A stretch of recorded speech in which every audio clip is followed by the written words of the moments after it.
الحمد للہ رب العالمین والصلاة والسلام علی محمد الامین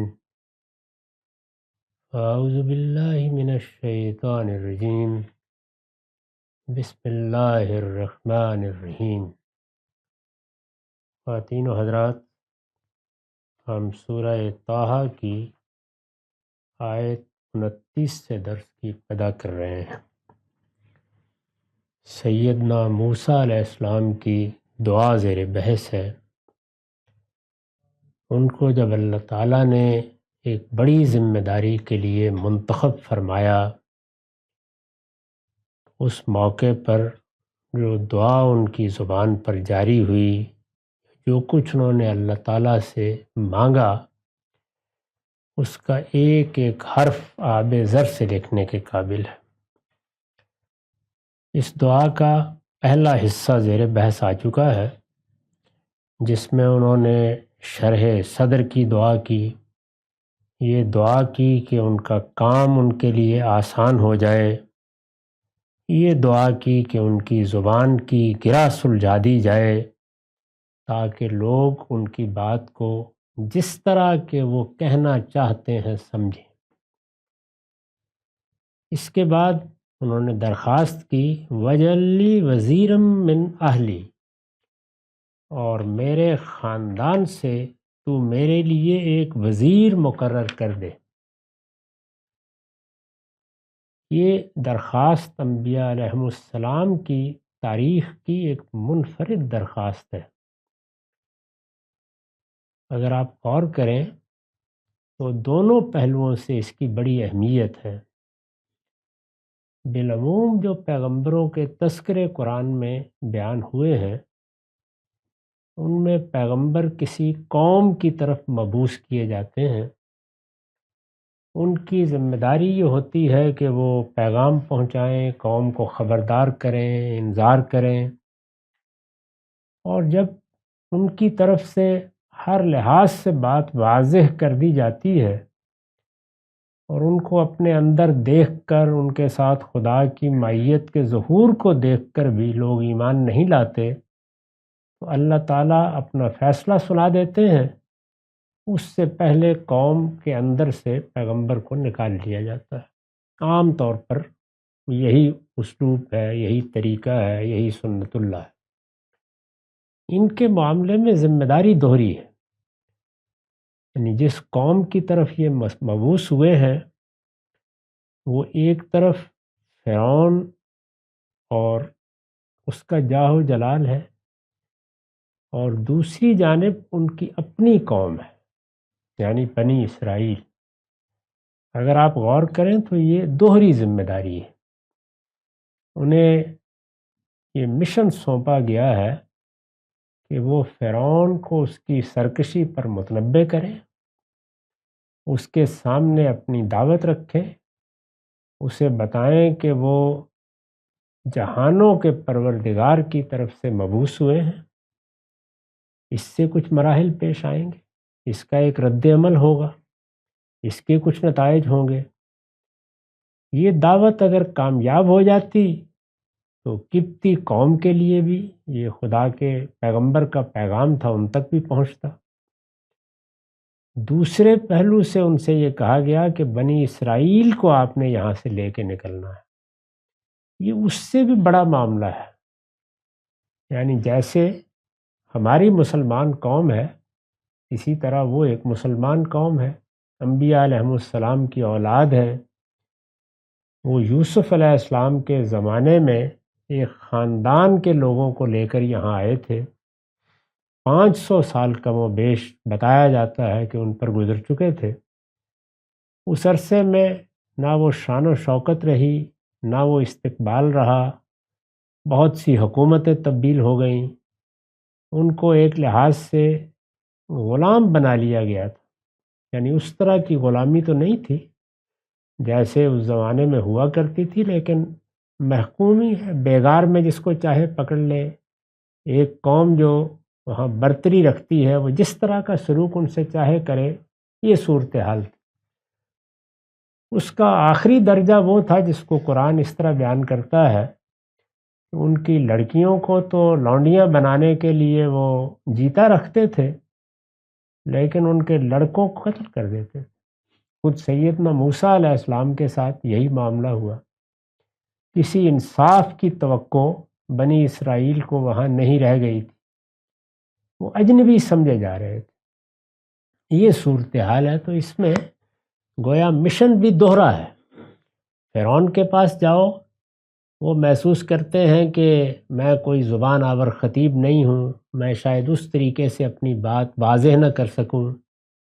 وہ ہارون یہ صلاحیت بڑی غیر معمولی رکھتے ہیں، تو وہ میرا ساتھ دیں۔ دوسری جانب میری قوم ہے، یہ قوم آمادہ ہوگی تو اس کو لے جایا جا سکے گا۔ یہ تو نہیں ہے کہ جا کے آپ نے اپنی قوم سے کہا اور وہ سب کے سب آپ کے غلام ہیں کہ اٹھ کھڑے ہوں گے۔ ان لوگوں کو آپ کی بات سننی ہے، سمجھنی ہے، وہ اس کو قبول کرنے کے لیے آمادہ ہوتے ہیں، آمادہ نہیں ہوتے۔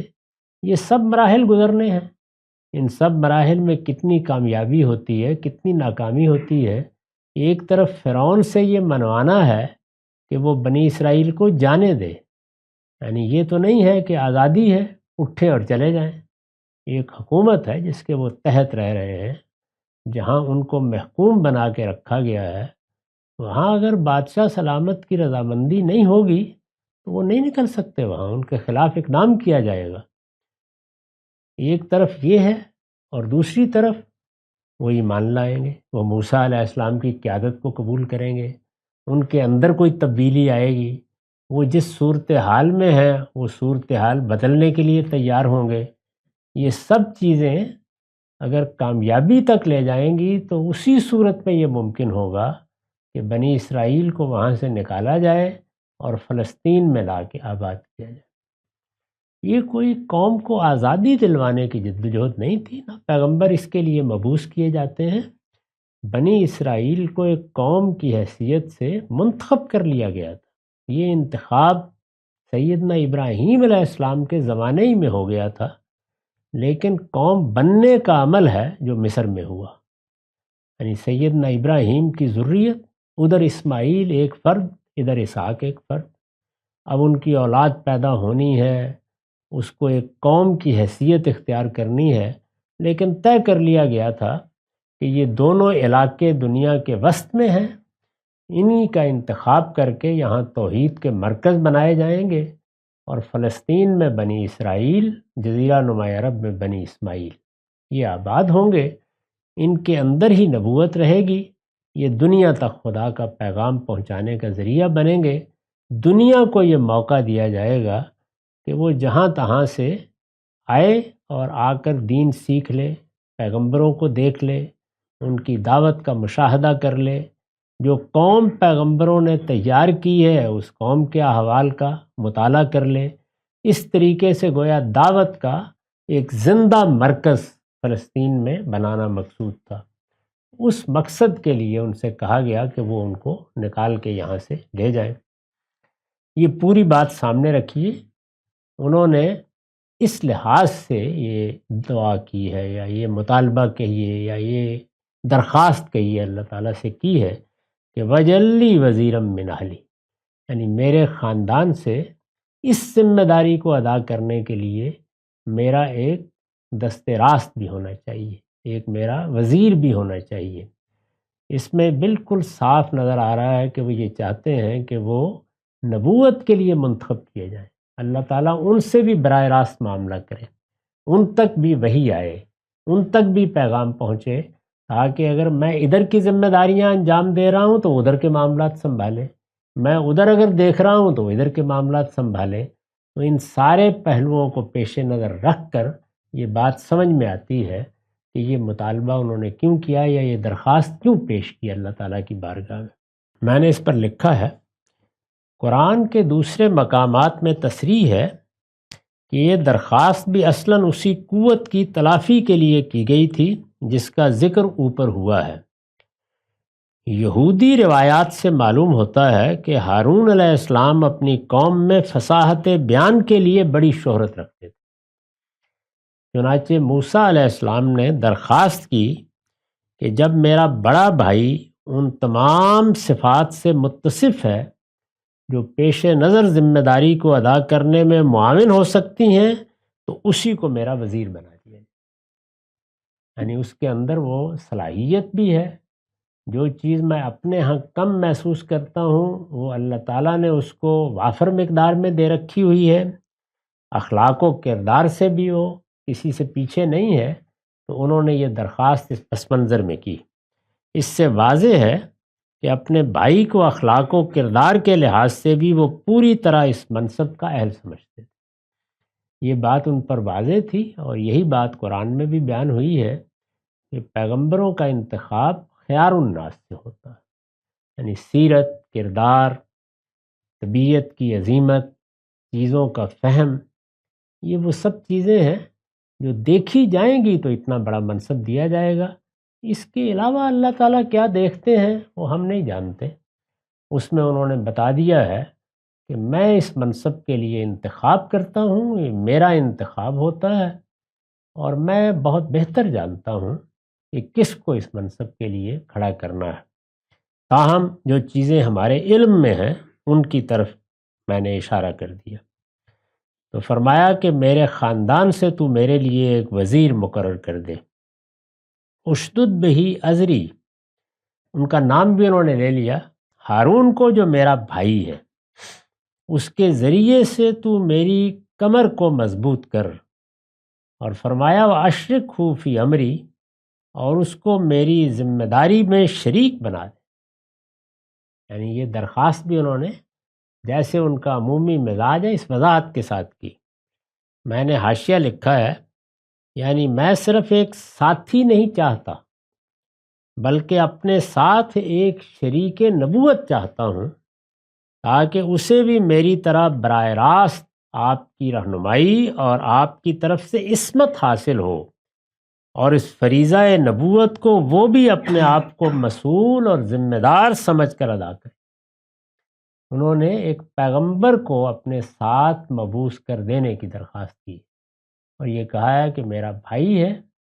صاف ظاہر ہے کہ اس کے اخلاق و کردار پر وہ اعتماد رکھتے ہیں، جو صلاحیتیں وہ محسوس کرتے ہیں کہ بھائی میں غیر معمولی ہیں اور وہ اس کام کے لیے ضروری ہیں، وہ بھی وہ دیکھ رہے ہیں، اور پھر وہ درخواست کر رہے ہیں کہ یہ نہیں کہ وہ میرے ساتھ کھڑا ہو جائے یا میرا ساتھی بن جائے، اس لیے کہ ساتھ کھڑے ہونے اور ساتھی بننے کے معاملے میں تو پھر فیصلہ اس کی طرف سے ہوگا، وہ کیا فیصلہ کرتا ہے کیا فیصلہ نہیں کرتا، اللہ تعالیٰ اس کا انتخاب کریں، اللہ تعالیٰ اس کی طرف وحی کریں، اللہ تعالیٰ اس کو اس منصب پر فائز کریں، اس کو بھی یہ کہیں کہ یہ ذمہ داری اسے ادا کرنی ہے، وہ بھی اس کے لیے مسئول اور جواب دہ ہو، اور میرا اس طریقے سے وزیر بن کر یہ ذمہ داری ادا کرنے میں شامل ہو جائے، میری ذمہ داری میں اس کو میرا شریک بنا دے۔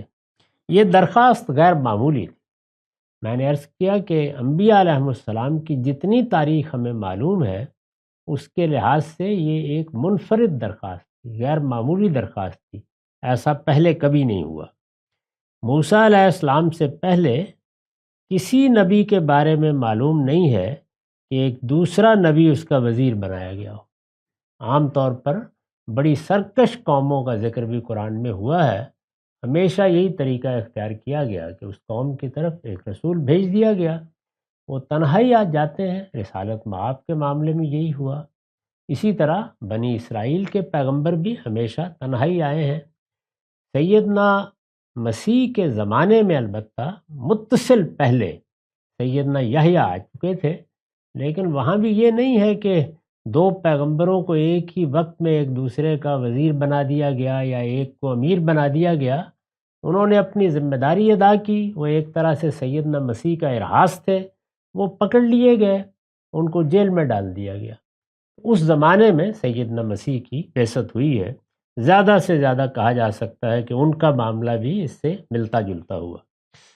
تو فرمایا کہ اس کو میری ذمہ داری میں شریک بنا دے، کہ نسبح کا کثیرا، کہ ہم زیادہ سے زیادہ تیری تسبیح و تقدیس کریں، وَنَذْكُرَكَ كَثِيرًا، اور زیادہ سے زیادہ تیرا چرچا پھیلائیں۔ یعنی ہم دونوں بھائی مل کر اس ذمہ داری کو ادا کریں۔ اس میں جو تعبیریں انہوں نے اختیار کی ہیں، تیری تسبیح و تقدیس کریں اور زیادہ سے زیادہ تیرا چرچا پھیلائیں، ان کی وضاحت میں نے لکھا ہے، مدعا یہ ہے کہ اپنے علم و عمل اور انذار و تبلیغ میں صبح و شام ہر جگہ خلوت ہو یا جلوت اسی ذکر و تسبیح میں لگے رہے۔ پیغمبر جو دعوت دیتا ہے وہ بھی ذکر و تسبیح ہے، جو پیغام پہنچاتا ہے اس کے لیے بھی یہ تعبیر نہایت موزوں ہے۔ تمام عبادات ذکر و تسبیح ہیں، ان کی حقیقت یہی ہے۔ عربی زبان میں اسی لیے ذکر بول کر نماز، تسبیح بول کر نماز مراد لی جاتی ہے، اور کبھی دعوت، تبلیغ، یعنی جب ہم اللہ تعالیٰ کی یاد کرتے ہیں، جب ہم اللہ تعالیٰ کی یاد دہانی کراتے ہیں، جب ہم اللہ تعالیٰ کی صفات بیان کرتے ہیں، جب لوگوں کو توجہ دلاتے ہیں کہ وہ اپنے ایمان کو خالص توحید پر استوار کریں اور اس کو شرک سے پاک رکھیں، کوئی ایسی چیز اپنے ایمان میں داخل نہ ہونے دیں جس میں اللہ تعالیٰ کی ذات و صفات کا کوئی غلط تصور قائم کیا گیا ہو، تو یہ سب کیا ہے؟ تسبیح و تقدیس۔ ہمارے ہاں اس کا تصور بالکل غلط ہو گیا کہ یہ چند لفظ ہیں جو اگر آپ ایک تسبیح ہاتھ میں پکڑ کر بولیں گے تو یہ تسبیح و تقدیس ہوگی۔ قرآن مجید میں یہ بڑی جامع تعبیر ہے، یعنی آپ زبان سے اللہ تعالیٰ کی صفات کو بیان کریں، وہ صفات اگر اللہ تعالیٰ کی نسبت سے جو چیزیں غلط بیان کی جاتی ہیں ان کی نفی کے لیے ہیں تو یہ تسبیح ہے۔ اگر جو اللہ تعالیٰ کی صفات مثبت طور پر مانی جانی چاہیے، ہمارا تعلق ان کی بنیاد پہ استوار ہونا چاہیے، وہ بیان کی جائیں تو یہ تقدیس ہے۔ تو یہ چیز دعوت میں بھی ہوگی، تبلیغ میں بھی ہوگی، دین کو بیان کرنے میں بھی ہوگی۔ یعنی دین کا بیان بھی اصل میں کیا ہے؟ اصل میں تو دو ہی چیزوں کا بیان ہے، ایک ذات باری کا تعارف، یعنی ذات باری سے ہمارا تعلق صحیح ہو، ہمارا تصور صحیح ہو، ہم اس کی سچی معرفت رکھیں، اس رشتے کو پہچانیں، اس کے مطابق اللہ کا ذکر کریں، اس کے مطابق اپنے معاملات اللہ کے سپرد کریں، اس کے لحاظ سے اپنی زندگی کے ہر معاملے کو دیکھیں، یعنی گویا اپنی زندگی کو بھی اپنے پروردگار کی نگاہ سے دیکھنے کی صلاحیت پیدا کریں۔ اور دوسرا، اس سے ملاقات کی منادی، یعنی ایک دن ایسا آنا ہے جس میں ہم سب کو اٹھایا جائے گا، موت کے بعد ہم وہاں حاضر ہوں گے اور ہمارے پروردگار سے ہماری ملاقات ہوگی۔ پیغمبروں کی پوری دعوت، دین کی پوری دعوت کا محور یہی دو چیزیں، انہی کو بیان کیا جاتا ہے، باقی سب تفصیلات ہیں جتنی بھی ہیں۔ تو یہ تسبیح اور تقدیس اور زیادہ سے زیادہ چرچا پھیلائیں، یہ سمجھ لینا چاہیے کہ یہ علم بھی ہے، عمل بھی ہے، انذار بھی ہے، تبلیغ بھی ہے، یہ سب کچھ ہے۔ مدعا یہ ہے کہ اپنے علم و عمل اور انذار و تبلیغ میں صبح و شام ہر جگہ خلوت ہو یا جلوت اسی ذکر و تسبیح میں لگے رہیں، اس لیے کہ یہی ایمان کا اظہار اور یہی فریضہ نبوت کی ادائی ہے۔ یعنی ایک عام مسلمان کی حیثیت سے میرے ایمان کا اظہار بھی یہی ہے کہ میں خدا کو جانوں، خدا کو مانوں، خدا کی معرفت کی منادی کروں، اور فریضہ نبوت بھی اسی طرح ادا ہوگا۔ تو گویا ان سب چیزوں کی جو حقیقت ہے، جو چیز ہونی ہے، جو بیان کیا جانا ہے، اس کو انہوں نے اس طرح سے ادا کر دیا۔ کئی نسبحک کثیرا و نذکرک کثیرا، کہ ہم زیادہ سے زیادہ تیری تسبیح و تقدیس کریں اور زیادہ سے زیادہ تیرا چرچا پھیلائیں۔ میں نے مزید وضاحت کیا، آیت میں اس کے لیے دو لفظ، ایک تسبیح اور دوسرا ذکر استعمال ہوا ہے، ایک تسبیح اور دوسرا ذکر۔ کئی نسبحک کثیرا میں تسبیح اور وہ نذکرک کثیرا میں ذکر، ایک تسبیح اور دوسرا ذکر استعمال ہوا ہے۔ استاذ امام نے وضاحت فرمائی ہے، وہ لکھتے ہیں تسبیح میں تنزیہ کا پہلو غالب ہے۔ تنزیہ کا مطلب ہے اللہ کو ان صفات سے بری قرار دینا جو اس کے شایان شان نہیں ہے۔ تسبیح میں تنزیہ کا پہلو غالب ہے، اور ذکر میں اس بات کا، یعنی ادھر کچھ چیزوں کی نفی کی جانی ہے۔ اللہ ظالم نہیں ہے، اس نے تمہارے ساتھ کوئی زیادتی نہیں کی ہے، وہ اگر پکڑے گا تو یہ عین عدل کا تقاضا ہے، رحمت کا تقاضا ہے۔ جب یہ بات بیان کی جاتی ہے تو یہ تسبیح ہے، یعنی اللہ کو ان چیزوں سے پاک قرار دیا جائے جن کی نسبت لوگ غلط طریقے سے اس ذات باری کی طرف کرتے ہیں۔ اور ذکر یا حمد، بعض جگہوں پر تسبیح کے ساتھ حمد کا لفظ آتا ہے۔ ہم بھی اپنی نمازوں میں جو تسبیح کرتے ہیں تو اس میں وَبِحَمْدِهِ کے الفاظ کہتے ہیں، یہ اس کا مثبت پہلو ہے۔ تو حمد کہیں، ذکر کہیں، ایک ہی بات ہے۔ اور ذکر میں اس بات کا، یعنی اس میں وہ صفات زیر بحث ہوتی ہیں جو اللہ تعالیٰ کو اس حیثیت سے پیش کرتی ہیں کہ وہ کتنے اعلیٰ اسماء کا حامل ہے، اس کا بندوں کے ساتھ کیا غیر معمولی تعلق ہے۔ تو یہاں نفی نہیں بلکہ اس بات پیش نظر ہوتا ہے، اور یہ نفی و اس بات دونوں خدا کے ساتھ صحیح تعلق کو استوار رکھنے کے لیے ضروری ہے، یعنی دونوں چیزوں کا اہتمام ہونا چاہیے۔ یہ بات بھی ہمیشہ ملحوظ رہے، اپنی یاد میں، اپنے معاملات میں اللہ تعالیٰ سے مناجات کرتے ہوئے، اس کی عبادت کرتے ہوئے، اس کے دین پر عمل کرتے ہوئے، کہ کوئی غلط تصور اس کی نسبت سے قائم نہ کیا جائے، اور اگر کوئی تصور ایسا ہو تو اس کی نفی کی جائے۔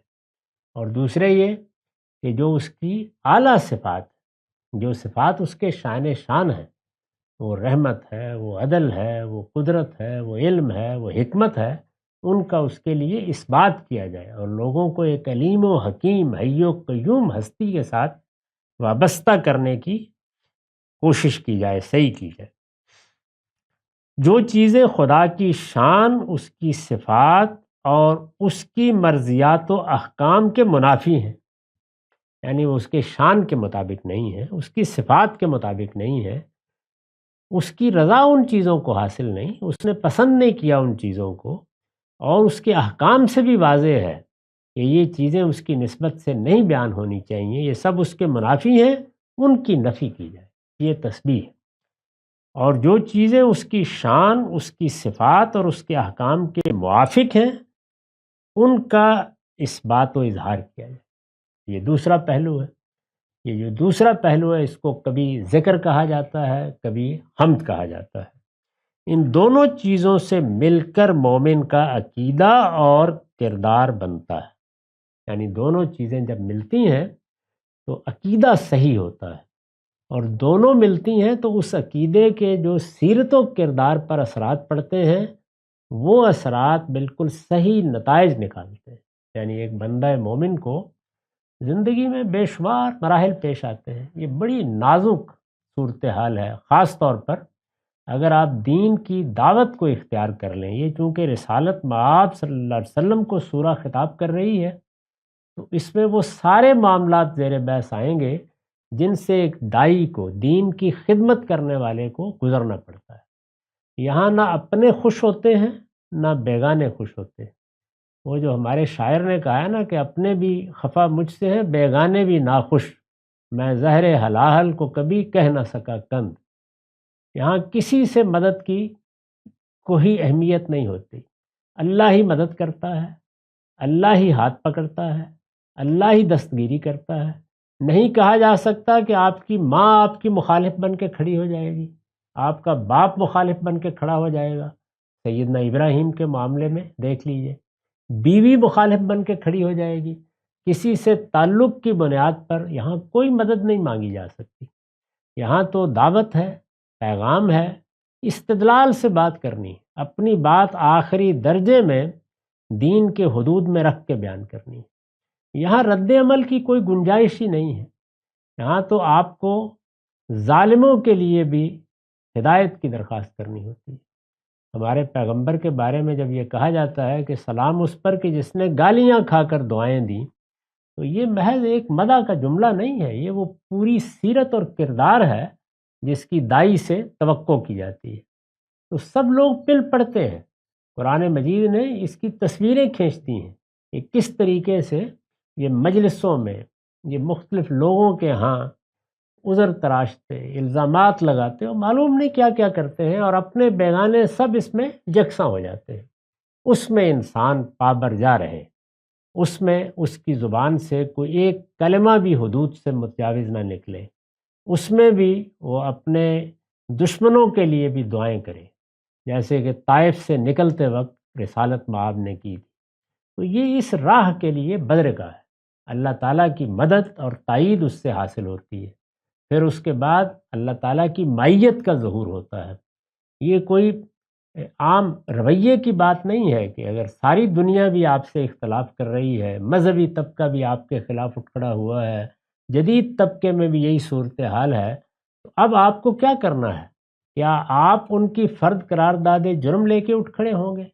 کیا آپ لوگوں کے ساتھ وہ معاملہ کریں گے کہ جیسے قریش نے کرنے کی کوشش کی کہ چلیے ابو طالب کا بہت اثر و رسوخ ہے، وہاں چلتے ہیں اور کچھ ان کے ذریعے سے ان کی زبان بند کرا لیتے ہیں؟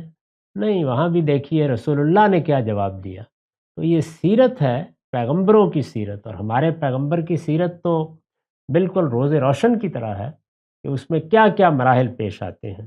ان کو سامنے رکھ کر یہ دیکھیے کہ یہاں کیا بات کہی جا رہی ہے۔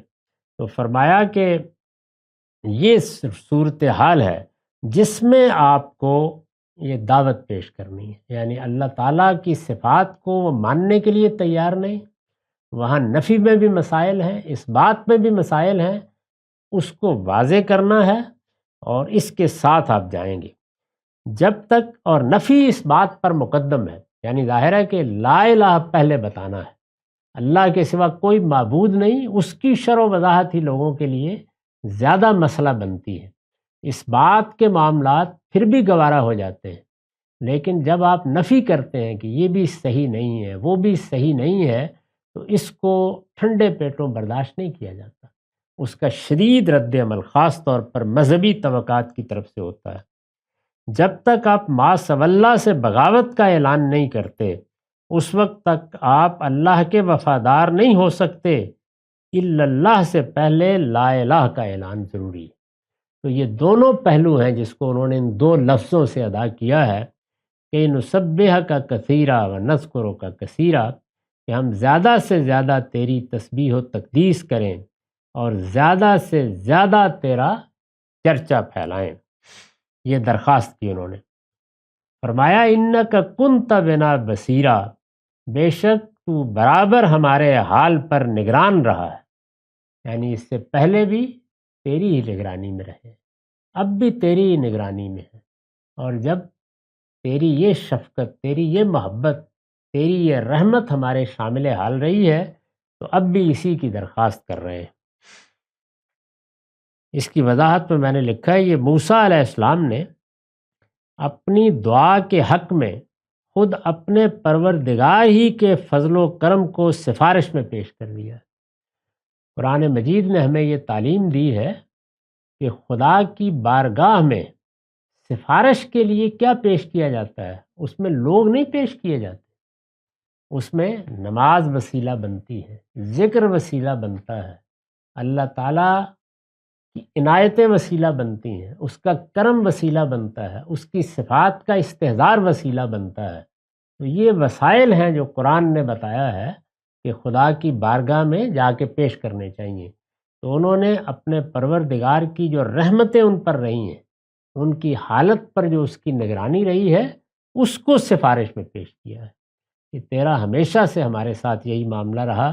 اس سے پیچھے ہم دیکھ چکے ہیں کہ سیدنا زکریا نے جب دعا کی تو وہاں بھی بالکل یہی کہا کہ پروردگار میں تو آج تک کبھی تجھ کو پکار کے نامراد نہیں لوٹا تیری بارگاہ سے، تو جو اللہ کی عنایتیں ہیں وہ ہماری پچھلی زندگی میں ایک نگاہ ڈال کے دیکھیں تو دسیوں ہوتی ہیں، ان کا حوالہ دے کے اپنے رب سے درخواست کرتے ہیں۔ اس میں دائیں بائیں سے لوگوں کو پکڑنے کی ضرورت نہیں ہوتی، وہ تو سب کے سب خود محتاج ہیں اور سب اللہ تعالیٰ کی بارگاہ میں عاجز بندوں کی طرح پیش ہوتے ہیں۔